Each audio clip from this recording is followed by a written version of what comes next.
Toujours sur la confiance, c'est la 12e édition avec ce thème et évidemment nous avons reçu un certain nombre d'intervenants tout au long de ce week-end et là on reçoit Olivier Pourriol. Bonjour Olivier Pourriol. Bonjour. Vous êtes écrivain, vous avez un rôle assez particulier en fait pendant ce week-end.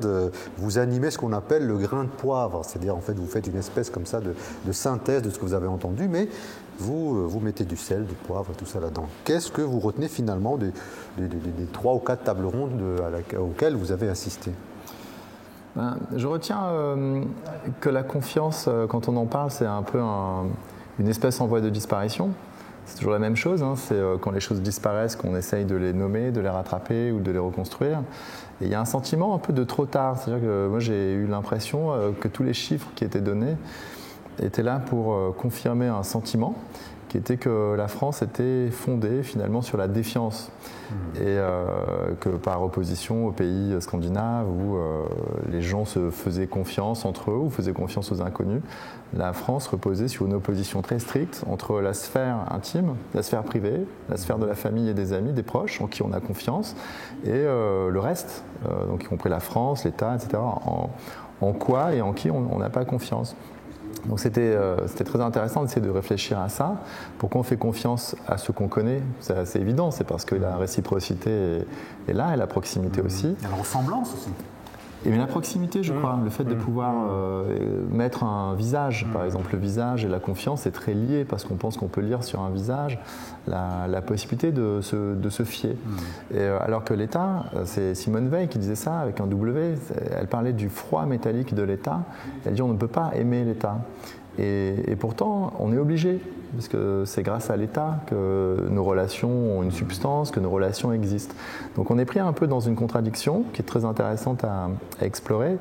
Et en même temps, bon, ça c'est du point de vue, on va dire, social et politique. Et du point de vue philosophique, la question de la confiance m'a paru être toujours posée de la même manière, se demander comment confier sa confiance aux autres. Finalement, est-ce qu'on peut se fier aux autres? Et pour ma part, je n'ai pas l'impression que c'est la bonne question, mais alors peut-être que je suis seul sur cette position. Je ne suis pas très inquiet de savoir si on peut se fier aux autres, parce que la question c'est est-ce que soi-même on est fiable? Et donc j'ai analysé la question de la promesse, et je trouvais que la seule promesse qu'on peut tenir, c'est celle qu'on se fait à soi-même, parce qu'on en est le seul témoin. Et j'ai l'impression qu'on peut donner non pas sa confiance aux autres, on peut leur donner confiance par sa manière d'être. Donc j'ai toujours, pour ma part, admiré beaucoup les personnes qui avaient l'air suffisamment indépendantes du jugement d'autrui pour construire quelque chose indépendant. Qui était en fait dans la confiance en soi en réalité, qui avait elle en réalité prévu quelque chose, savait où elle voulait aller, enfin le cheminement qu'elle voulait éventuellement suivre, sans pour autant être un agent de tout un système réfléchi. Alors et la composé. question de la confiance en soi, c'est encore un autre sujet, mais c'est au cœur du sujet. J'ai l'impression que les gens qui sont fiables, ce sont ceux qui n'ont pas confiance en eux-mêmes, parce qu'on n'est pas assuré de rester le même tout le temps, mais c'est ceux qui sont reliés à quelque chose qui est au-dessus, qui est transcendant. Alors par exemple, pour les sociétés scandinaves, ça avait l'air d'être le fait que c'est des sociétés protestantes, donc l'idée qu'il y a la religion, il y a un absolu, il y a peut-être un Dieu qui a un principe auquel tout le monde se rapporte, et c'est un tiers de confiance, c'est l'équivalent d'une assurance. S'il y a quelque chose d'absolu qui est au-dessus de nous, ça peut nous relier de manière sûre et certaine. À partir du moment où on supprime l'absolu, ou si l'absolu c'est nous, ça devient un absolu un peu meuble, qui peut se disperser, qui peut se fragmenter. Et c'est ça le risque d'une société laïque, mais je trouve que c'est un beau risque à courir. Mais en même temps, dans la société dans laquelle nous vivons, aujourd'hui, Olivier Pourriol, on a quand même l'impression que le religieux est là, et que le religieux finalement est assez structurant, même si on le combat, évidemment. Et finalement, qu'est-ce que vous dites? Vous dites que, au fond, si on a une croyance religieuse, ça peut être aussi un chemin, en tous les cas, une structure presque structurante, entre guillemets, pour les individus, ou est-ce que vous dites c'est le collectif qui fait qu'à un moment donné, avec les lois que nous mettons entre nous, entre humains, entre hommes, qui doit régir, on est toujours dans la bataille entre le religieux finalement et le politique? En France, oui, c'est-à-dire que ce que vous décrivez, la religion structurante, même Rousseau, dans du contrat social, dit que dans des États où c'est la religion, s'il y a une religion d'État, alors c'est effectivement structurant. Mais si l'État est là pour se détacher des religions, à ce moment-là, la religion devient un élément éventuellement déstructurant, puisque ce qui structure une communauté partielle déstructure l'ensemble. Donc c'est ça la question d'aujourd'hui. La séparation de l'Église et de l'État, qui en France date de 1905, c'est un principe sur lequel il ne faut pas revenir. On ne peut pas revenir. Et la vraie place du religieux, normalement, c'est la sphère privée.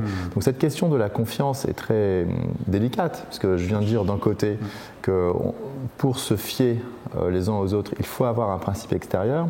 Ce principe extérieur, quand c'est de la croyance, c'est assez facile, parce que finalement, il y a une espèce d'absolu qui est là et qui règle les rapports de tout le monde. Oui.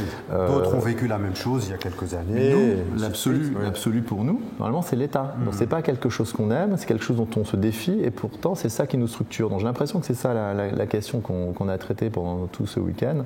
C'est d'un côté, nous sommes vraiment dans un État laïque, où on sait que ce sont les institutions humaines qui doivent régler nos relations.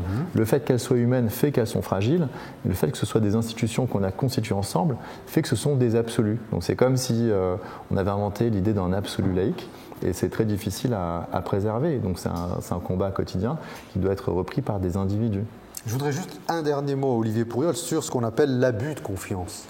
C'est-à-dire, est-ce que lorsque un individu fait confiance à l'autre, est-ce que le fait d'être trahi, d'avoir rompu finalement ce contrat, est-ce qu'on est plus aujourd'hui dans nos sociétés davantage dans l'abus de confiance que dans la défiance, qui est quand même, de mon point de vue, beaucoup plus grave en réalité. C'est-à-dire que l'abus de confiance, ça reste quand même, la confiance reste quand même existante. On a abusé, on a détourné l'objet du contrat, mais il n'en demeure pas moins que pour fixer la société, la confiance doit, d'une manière ou d'une autre, exister.